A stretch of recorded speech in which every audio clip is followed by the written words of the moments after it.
हाय, good morning. कैसे हैं आप सभी? आशा करते हैं आप सभी स्वस्थ होंगे।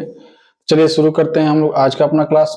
आज हम लोग फिर से रेलवे सीरीज करेंगे क्योंकि रेलवे का लगातार एग्जाम हो रहा है ना जी। तो इससे थोड़ा मदद मिल रहा है क्योंकि क्वेश्चन तो यहीं से आ रहा है, इसी पैटर्न पर आ रहा है, इसलिए हम लोग फिर से रेलवे सीरीज ही करेंगे। चलिए देखते हैं आज का पहला प्रश्न। आज का पहला प्रश्न है, वृत्त की त्रिज्या 16 गुनी करने पर इसकी परिधि पूर्व के वृत्त के परिधि से कितना गुना बढ़ जाएगी, है ना जी। आइए, अच्छा एक बात बताइए, ये जो है एक वृत्त है ना, एक वृत्त जैसे छोटा वृत्त बनाते हैं, है ना जी, और उसके बाद इसकी त्रिज्या 16 गुनी बढ़ा लेंगे। हाँ जी, एक छोटा सा वृत्त है, देखिए तो पहले एक वृत्त बनाते हैं छोटा सा, ये इसका त्रिज्या हो गया, मान लीजिए इसको आर मानते हैं, और इसी आर त्रिज्या के चारों इर्द गिर्द हम एक वृत्त खींच लेते हैं ना जी। एक वृत्त है और इसकी त्रिज्या आर है, हो गया। अब क्या बोल रहा है कि एक और वृत्त बनाना है, लेकिन इसकी जो त्रिज्या है 16 गुनी बढ़ा देना है, यानी कि 16 गुनी करना है, 16 आर करना है ना जी, और इसको एक वृत्त बनाना है। अब बोल रहा है कि इसका जो परिधि होगा वो बढ़ेगा या घटेगा, बढ़ेगा तो कितना गुना बढ़ेगा। एक बात समझिए, इस वृत्त की परिधि क्या होगी, 2 पाई आर होगी, होगा ना जी, 2 पाई आर होगा। अच्छा जी, और यहाँ क्या होगा वृत्त का परिधि 2 पाई, और यहाँ पर आर का जो वैल्यू है वो तो 16 आर के बराबर है, तो कितना हो जाएगा 16 आर। अब एक बात बताइए, इस पे तुलना करना है, कौन कितना हो गया। एक बात बताइए, जैसे ही तुलना करेंगे ये 2 से 2 कट जाएगा, पाई से पाई कट जाएगा, और आर से आर कटेगा। यहाँ क्या बचा, कुछ नहीं बचा, यानी कि एक बचा। जब कुछ भी नहीं है इसका मतलब क्या हो गया, एक बच गया, कटा है, और यहाँ क्या है 16 है, यानी कि एक से बढ़कर 16 गुनी हो गई। कितना हो गई 16 गुनी। क्यों होगा 16 गुनी, बाकी क्यों नहीं बढ़ा एक्स्ट्रा, क्योंकि आर सिंगल में है, यहां भी आर सिंगल में, यहां पर आर, यानी कि कोई दूसरा यूनिट नहीं है जो गुना करे, है ना जी। बाकी जो है पाई, पाई से पाई निकल गया, है ना जी, 2 से 2 निकल गया, यानी कि जो 16 गुनी हो जाएगी, यानी कि परिधि कितना गुना हो जाएगा 16 गुना। ये होगा आपका आंसर। आंसर क्या हो जाएगा 16 गुना। Option number B, option number B. Note कीजिए, इसको नोट कर लीजिए।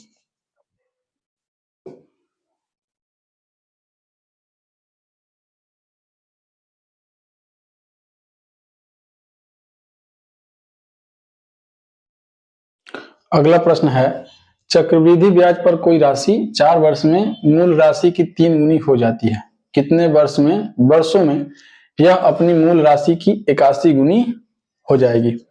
चक्रवृद्धि ब्याज का ये वाला जो टाइप है हर एग्जाम में पूछता है, ऐसा कोई भी एग्जाम नहीं है, ऐसा कोई भी सेक्टर नहीं है जहां पर चक्रवृद्धि ब्याज से ये वाला टाइप ना पूछा हो।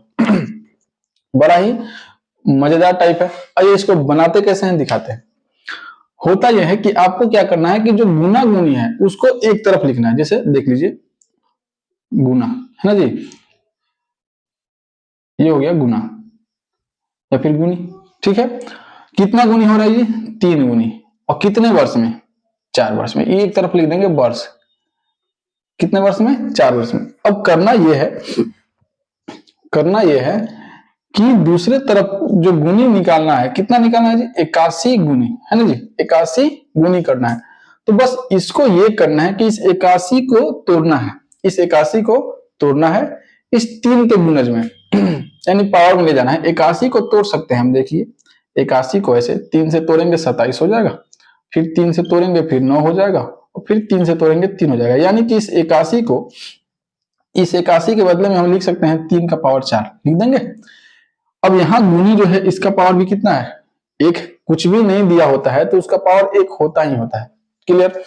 अब इस 81 को जैसे बोला है कि 81 गुनी कितने वर्षों में होगी, तो इस 81 के बदले में हम 3 का पावर 4 लिख दें, लिख सकते हैं 3 का पावर 4। अब यहाँ देखिए 3 का पावर 4 है, यहाँ 3 का पावर 4 है, और ऊपर में भी 3 का पावर 1 है। अब क्या करना है कि जो पावर है, ये जो पावर है इसका, ठीक है, इसके पावर से इसके वर्ष में गुना करेंगे। क्या करेंगे, पावर में पावर का वर्ष में गुना, यानी कि यहाँ 4 है तो यहाँ 4 और यहाँ भी 4, 4 चौका 16 हो जाएगा। और इसके जो पावर है जो दिया हुआ पहले वाला पूर्व वाला जो मान है उसके पावर से करेंगे भाग, यानी यहाँ घात 1 है तो घात से भाग कर देंगे। 1 का वैल्यू कोई मायने नहीं रखता है भागा में, 4 चौका 16, ये अपना आंसर हो जाएगा। कितना हो जाएगा जी 16। 16 वर्ष लगेगा। कितना वर्ष लगेगा 16 वर्ष। किस तरफ आया है वर्ष के तरफ, यदि वर्ष के तरफ आता है तो वर्ष निकल कर आया, यदि वही गुना गुनी के साइड में आता तो गुना गुनी निकल कर आता। इस तरह से जो प्रश्न होता है उसमें या तो वर्ष पूछता है, जैसे इस प्रश्न में है पूछ लिया है कि 81 गुनी होने में कितना वर्ष का समय लगेगा, और एक इसी में दूसरा चीज ये पूछता है कि 16 वर्ष में कितना गुनी हो जाएगी। इसी प्रश्न को अगर हम ऐसे देते, जैसे बोला है ना कि 4 वर्ष में 3 गुनी हो जाता है, तो इसी में पूछ सकता है कि 16 वर्ष में कितना गुनी हो जाएगा, तो उस समय क्या करते हैं कि वर्ष को इधर लाते हैं, गुना गुनी को उधर लाते हैं, और गुना गुनी के जो दिए हुए हैं ना उनको पावर कर लेते हैं या फिर पावर करते हैं। यहाँ ये आपका आंसर हो जाता है। ठीक है, ये हुआ आपका आंसर। ऑप्शन चेक कर लीजिए, option number A, option number A 16 वर्ष। नोट कर लीजिए।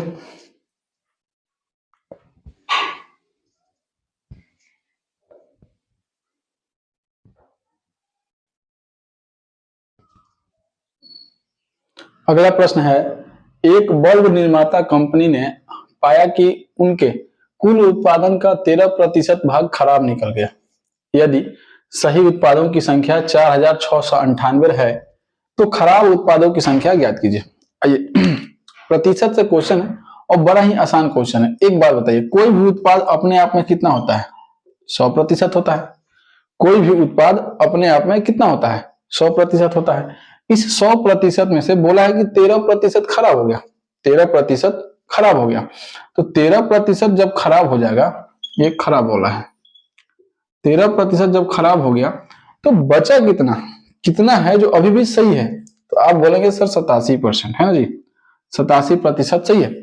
और इसी 87% पर दिया हुआ है 4698, यानी कि इस 87% 4698 के बराबर है कि नहीं है। ये जो 87% दिया हुआ है, ये जो 4698 दिया हुआ है, ये कितने के बराबर में है, तो 87% के बराबर में है। तो बोल रहा है ना कि खराब वाली बताइए कि खराब कितना है, तो यहां से आप 13% पर निकाल लेंगे, आपका आंसर आ जाएगा। 100% पर निकालेंगे तो कुल उत्पाद की संख्या आ जाएगी। अगर हमसे पूछता कि कुल उत्पादन की संख्या बताइए, कुल उत्पाद की संख्या बताइए, तो 100% पर लेकर चले जाते हैं, आंसर हो जाता। लेकिन हमसे पूछा है कि सिर्फ खराब कितना है ये बताना है, तो बस खराब वाला निकाल लेते हैं। 13% पर निकालेंगे, यहाँ 13 से गुना करेंगे ये 87 से भाग कर देंगे, है ना जी। अब ये 87 से भाग करेंगे, 3 से कट जाएगा ना जी, 3 से काट लेते हैं। 3 दूनी का 6, 3 9 27, ये 3 से कटेगा, 3 एकम 3, 3 पचे 15, यहाँ 1 बच गया, 3 छके 18, 3 छके 18। फिर कटेगा, ये 29 तो कटेगा नहीं, 29 से ही काटते हैं डायरेक्ट, 5 बार में 5 9 45, 5 हो जाएगा, यहाँ 4 होगा, 5 10 4 14, यानी कि 116 बचा। कितना बचा 116, 4 बार में ले जाए चौके 36, हाँ 4 बार में कट जाएगा। अब 54 में 13 से गुना कर लेंगे, है ना जी, 54 में 13 से गुना कर लेंगे, तो गुना करेंगे तो कितना आएगा जी 54 गुने 13 बराबर हो जाएगा 702। ये आपका आंसर आ जाएगा, कितना आ जाएगा 702। ऑप्शन चेक कर लीजिए, option number A, option number A, यही होगा आपका आंसर। ठीक है, चलिए एक कैलकुलेट कर लेना है, आ जाएगा आंसर। ठीक है, चलिए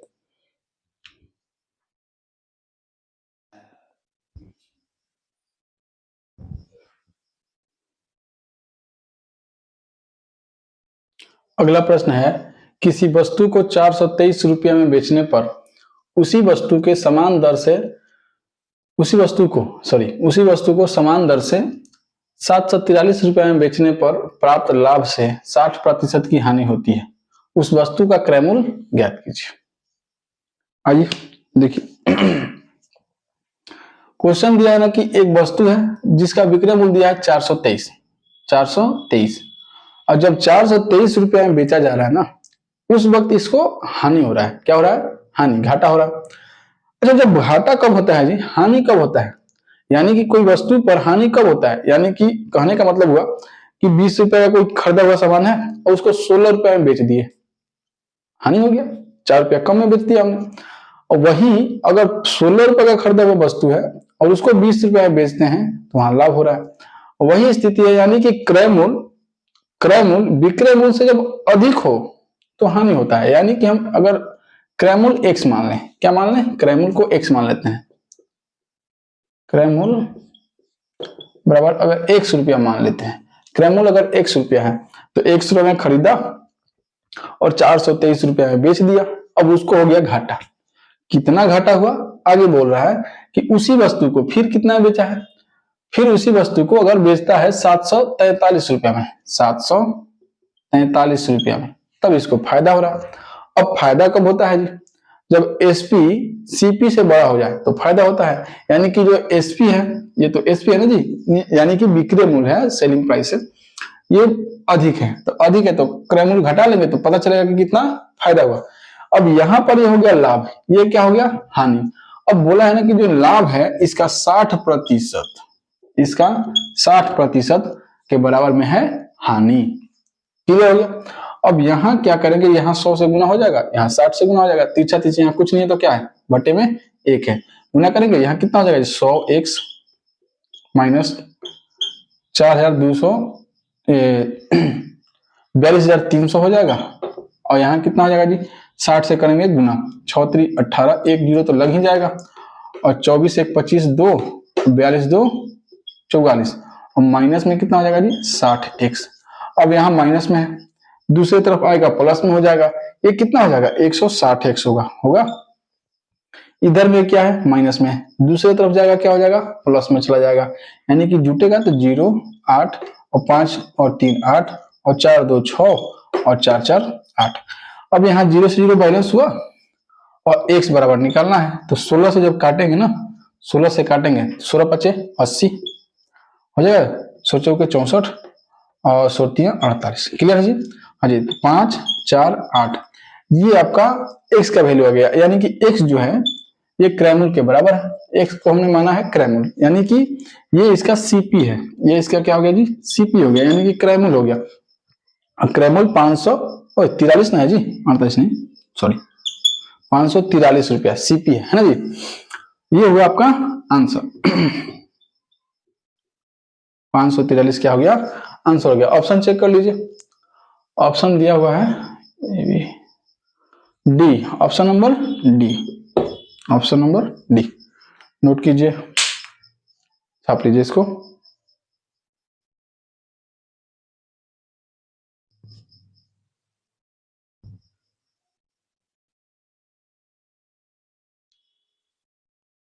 अगला प्रश्न है, एक व्यक्ति एक समबाहु त्रिभुजाकार मैदान की सतह पर 12 kilometre per hour, 14 kilometre per hour और 6 किलोमीटर पर आवर की गति से यात्रा करता है।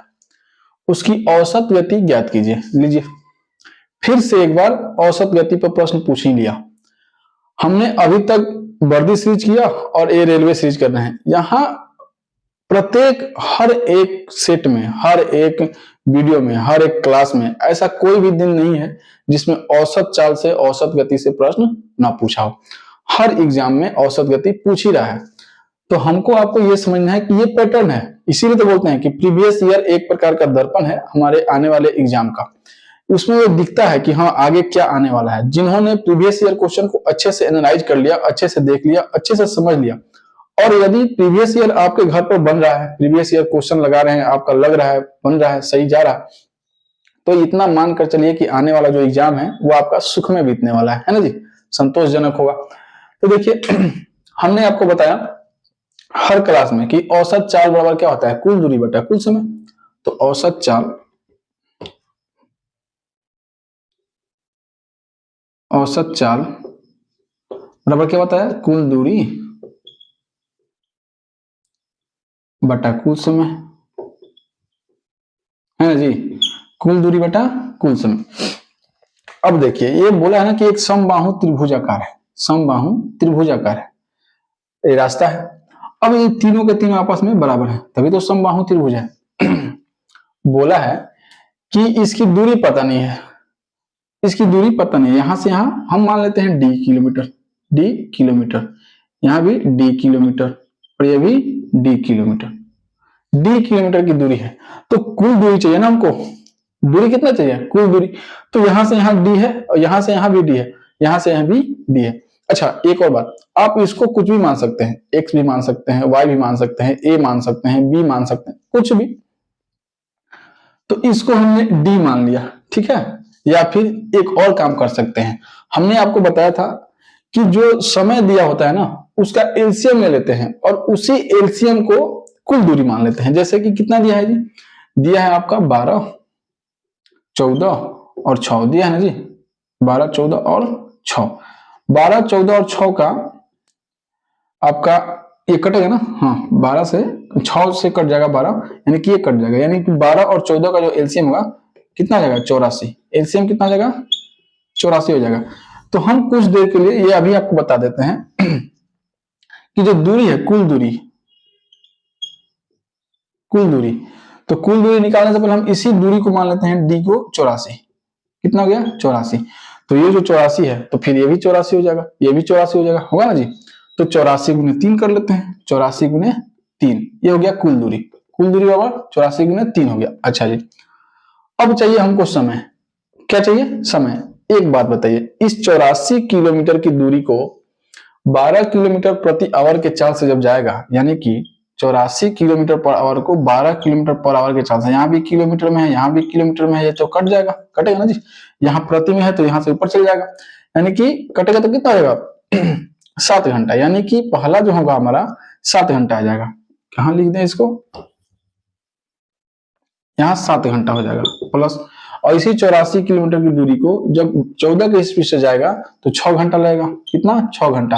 और जब वही 6 किलोमीटर प्रति आवर के स्पीड से जाएगा तो कितना लगेगा, जब 6 किलोमीटर प्रति घंटा के स्पीड से जाएगा तो कितना लगेगा 14 घंटा लगेगा, यानी कुल दूरी हमारा ये हो जाएगा और कुल समय ये हो जाएगा। 12 8 से 1 24 1 25 252 और 20 7 27, ये हो जाएगा आपका किलोमीटर, ये हो जाएगा घंटा, और इसी को काट देंगे, इसी को कैलकुलेट कर देंगे, अपना आंसर हो जाएगा। ये कटेगा 9 में काट लीजिए, 3 से भी काट लेते हैं, पहले 3 से ही काटते हैं, दिख तो रहा है जो कट रहा है। 8 3 का 24 और 4 3 12 और 9 बार में, ठीक है, 9 9 81, 10 बच गया 30, 9 3 27, फिर यानी कि 9.33 आ रहा है ना जी। तो आपका आंसर हो जाएगा 9.33 किलोमीटर पर आवर। ये ऑप्शन चेक कर लीजिए, option number A, option number A, ये हो जाएगा आंसर। ऐसे भी कर सकते हैं, या फिर आप यहाँ x मान लेते हैं, y मान लेते हैं, z मान लेते हैं, ए बी सी डी कुछ भी मान सकते हैं, बना सकते हैं। अच्छा यहाँ पर डायरेक्ट हम लिख दिए, यहाँ आप ये किया गया है, यहाँ पर देख सकते हैं कि जो 84 किलोमीटर की दूरी को जब 12 किलोमीटर पर आवर की गति से जाएंगे हम, तो किलोमीटर तो किलोमीटर कट जाएगा, तो घंटा जो है ऊपर चला जाएगा, और 12 सते 84, 7 घंटा बचेगा, समझ में आया। उसी प्रकार से 84 को जब हम 14 से करेंगे तो 6 घंटा बचेगा, और उसी को जब 84 को हम जब 6 से करेंगे फिर यहाँ 14 घंटा बचेगा, यानी कि इसी को जो समय आया, इसी समय को जोड़ने पर यहाँ पर आया था अपना 27। क्लियर है, हाँ जी, नोट कर लीजिए इसको, 26।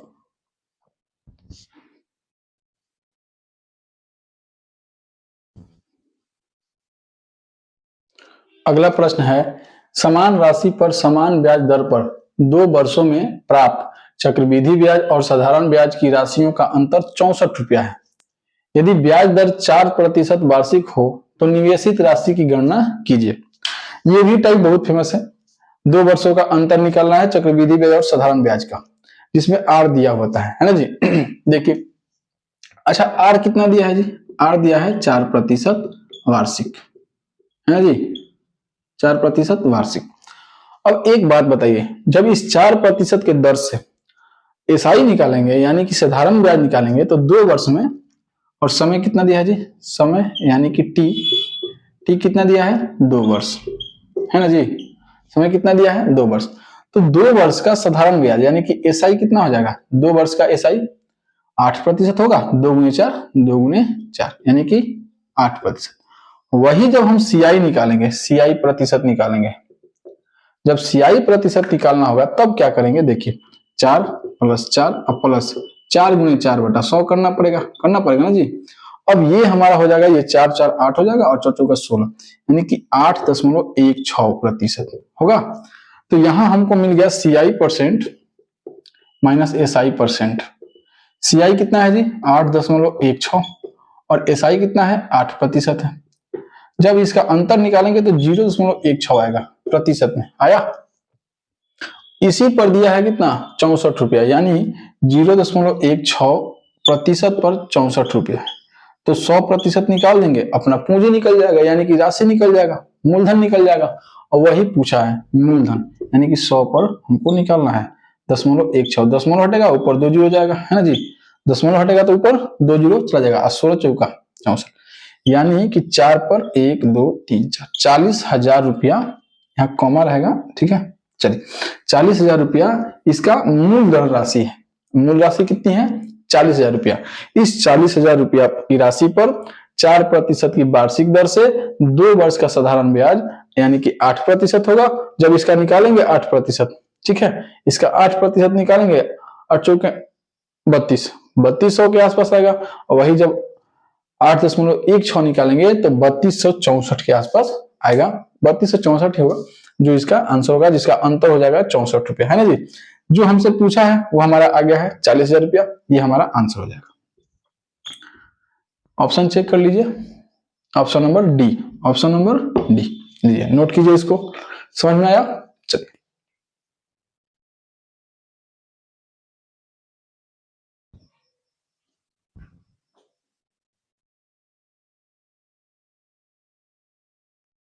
अगला प्रश्न है 972 मोबाइल किसी कक्षा के छात्रों को बराबर बराबर संख्या में कितने तरीकों से बांटे जा सकते हैं।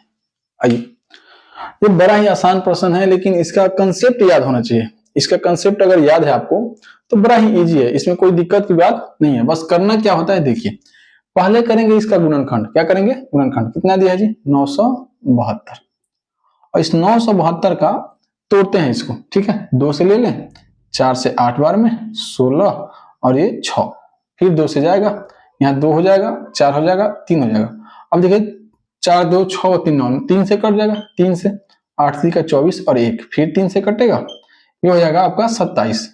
अच्छा जी, फिर 3 से कटेगा, ये 9 हो जाएगा, और फिर जब 3 से काटेंगे तो यहाँ 3 हो जाएगा, यानी कि यहाँ 1 2 3 4 5, यानी 3 का जो घात है वो 5 है ना जी। 3 का जो घात है वो 5 है, और 2 का जो घात है वो 2 है, 2 का घात 2। अब हमको क्या करना होता है ना कि इसके घात को, इन दोनों के घात को एक एक बढ़ा देना है। क्या करना है, एक बढ़ा देना है, यानी 5 है, इसमें एक बढ़ा देंगे कितना हो जाएगा 6, और ये 2 है, इसको एक बढ़ा देंगे कितना हो जाएगा 3, और इन दोनों को गुना कर देंगे 6 3 18, यानी कि इस 972 को बराबर बराबर भाग में 18 तरीकों से बांट सकते हैं। ये हमारा आंसर हो जाएगा। तो जो हमारा मोबाइल है 972, इसको किसी भी कक्षा में कितने तरीके से बांट सकते हैं, 18 तरीके से। ये हमारा आंसर हो जाएगा, है ना आसान। बस इसको याद रखना है कॉन्सेप्ट को, ठीक है। चलिए ऑप्शन चेक कर लीजिए, option number B, option number B note कीजिए इसको। चलिए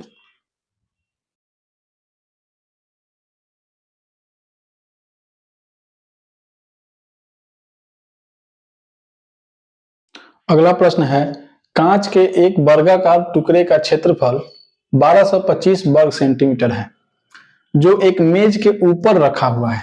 कांच के टुकड़े और मेज के एक किनारे के बीच की चौड़ाई 9 सेंटीमीटर है। मेज की लंबाई क्या है, ज्ञात कीजिए, है ना जी।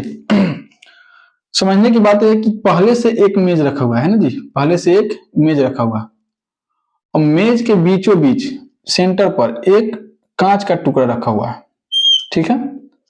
एक कांच का टुकड़ा हुआ जो कि वर्गाकार आकृति में है, यानी कि बराबर बराबर में है। बोल रहा है कि ये जो कांच का टुकड़ा है इसका क्षेत्रफल दिया हुआ है कितना 1225। तो वर्ग का क्षेत्रफल कितना होता है, भुजा स्क्वायर। वर्ग का क्षेत्रफल कितना होता है जी, भुजा स्क्वायर होता है, भुजा स्क्वायर, है ना जी। तो यहां पर भुजा स्क्वायर बराबर दिया है कितना 1225, तो 1225 इक्वल टू भुजा स्क्वायर होगा तो ए स्क्वायर कर लें, ए स्क्वायर कर लेते हैं, और जैसे ही इधर से स्क्वायर हटेगा इधर रूट रहेगा, है ना जी, चलेगा। तो कितना हो जाएगा, ये 5 कटेगा और ये 3 हो जाएगा, यानी कि 35 हो जाएगा। कितना हो जाएगा, 3 3 का 9, 4 4 का 16, हाँ जी 35 हो जाएगा। कितना हो जाएगा 35। यानी कि ये जो कांच का टुकड़ा है यहां से यहां तक, इसका लंबाई कितना है 35 है, कितना 35, अच्छा जी 35 सेंटीमीटर। अब क्या बोला है कि इस कांच के टुकड़ा और उसके मेज के बीच की जो दूरी है ना एक किनारे की, वो है 9 सेंटीमीटर। कितना है 9 सेंटीमीटर। तो यहां से यहां 9 है और इधर भी तो 9 है, तो 9 18 जोड़ना पड़ेगा, है ना जी, 9 9 18 जोड़ना पड़ेगा। इधर से भी तो 9 है और इधर से भी 9 है, यानी हर दिशा से 9 9 सेंटीमीटर बढ़ जा रहा है। यानी कि यहाँ भी 9 बढ़ा तो यहाँ भी 9, यानी कि 18 बढ़ गया, इधर से 9 इधर से 9, यानी किसी भी तरह से। तो इसका जो आकृति हो गया, अब यहां से यहाँ 35 और ये 18 जुट जाएगा, 5 18 18 5 कितना हो जाएगा 23 2 53 53 सेंटीमीटर। ये कितना हो जाएगा 53 सेंटीमीटर। 53 सेंटीमीटर की इसकी चौड़ाई है या फिर लंबाई, जो भी कह सकते हैं, ठीक है। मेज की लंबाई कितनी है 53 सेंटीमीटर। ये आपका आंसर हो जाएगा। ऑप्शन चेक कर लीजिए, option number D, option number D naught कर लीजिए।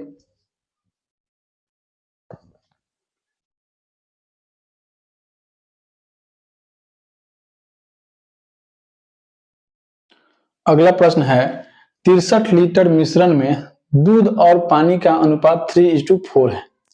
यदि यह अनुपात बदलकर 3:5 है तो मिश्रण में मिलाए गए अतिरिक्त पानी की मात्रा ज्ञात कीजिए। आइए अच्छा, एक मिश्रण है ना जी, मिश्रण में क्या दिया है जी कि दूध है, मिल्क है और वाटर है, और इन दोनों का जो अनुपात है वो 3:4 है, यानी कि 3:4 है। अब ये दोनों मिलकर 63 लीटर मिश्रण बनाते हैं। 3 और 4 के अनुपात में जब मिलते हैं तो 63 लीटर की मात्रा में मिश्रण बनाते हैं, यानी कि मिश्रण जो है उसकी मात्रा 63 लीटर है, यानी कि 3 और 4 कितना आ जाएगा 7, 7 पर कितना है जी 7 पर 63 लीटर, यानी 7 पर 63 तो 1 पर कितना हो जाएगा जी 9 7 63 9 हो जाएगा, यानी कि ये 3 पर कितना आ जाएगा 27 और 4 पर 36। अब क्या बोला है कि उसी में पानी मिलाया गया है, यानी मिलाया क्या जा रहा है वाटर डाला जा रहा है। वाटर डालने के बाद इसको जो इसका अनुपात है 3 और 5 हो जा रहा है। कितना हो रहा है 3 और 5। जाहिर सी बात है, समझने की बात है कि पानी मिला रहा है तो पानी ही बढ़ेगा, दूसरा कुछ तो बढ़ना नहीं चाहिए। जैसे कि एक प्लेट है, उस प्लेट में आपने 2 पूरी रख लिया, 2 कचौड़ी रख लिया, ठीक है, और एक रसगुल्ला रख लिया। अब बताइए कि अगर उस प्लेट में एक रसगुल्ला और रख देंगे तो रसगुल्ला की मात्रा 2 हो जाएगी, बढ़ जाएगी। पूरी की मात्रा तो नहीं कम होगी ना, और ना ही बढ़ेगी। जब रसगुल्ला निकाला जाए या रसगुल्ला डाला जाए तो पूरी तो नहीं घटेगा। उसी प्रकार से आप मिल्क में यानी कि दूध में ना तो कमी किया है और ना ही बढ़ाया है। तो जब मिल्क में ना तो घटाया है ना बढ़ाया है, तो उसकी मात्रा तो बराबर होनी चाहिए, बराबर है, कोई दिक्कत की बात नहीं है। बढ़ाया क्या है उसने, बढ़ाया है पानी। तो जब पानी बढ़ाया है तो पानी जो अनुपात में था 4, अब वो कितना हो गया 5 हो गया, यानी कि 1 बढ़ गया। तो 1 पर कितना आया है 9, यानी कि ये तो 27 पहले से था, 27 अभी भी है, और 9 × 5 = 45 हो गया, यानी कि कितना बढ़ गया 9 लीटर मात्रा बढ़ गया। ये करने का जरूरत भी नहीं था, यहाँ 1 पर निकाल देते, ये भी आंसर हो जाता। यानी कि यहाँ आपको दिखाने के लिए हमने किया, यानी कि 45 हो गया है, पहले 36 था, यानी कि 9 लीटर मात्रा बढ़ाया गया है, किसका पानी का। ये होगा आपका आंसर। ऑप्शन चेक कर लीजिए, ऑप्शन नंबर ए में ही दिया हुआ है। चलिए नोट कीजिए, इसको छाप लीजिए। अच्छा ये देखिए, इसको ऐसे भी कर सकते थे, क्या कर सकते थे 3:4 है और 3:5 है, 4 और 3 7, 7 पर 63, यहाँ कितना बढ़ा है 1, बस 1 पर निकाल देते 9, ये आंसर हो जाएगा। ऐसे भी हो सकता था, लेकिन यहाँ आपको पूरा कंसेप्ट सिखा दिया हमने। पूरा कॉन्सेप्ट वाइज बताया, इसलिए थोड़ा सा लंबा चला गया। क्लियर है, नोट कीजिए इसको।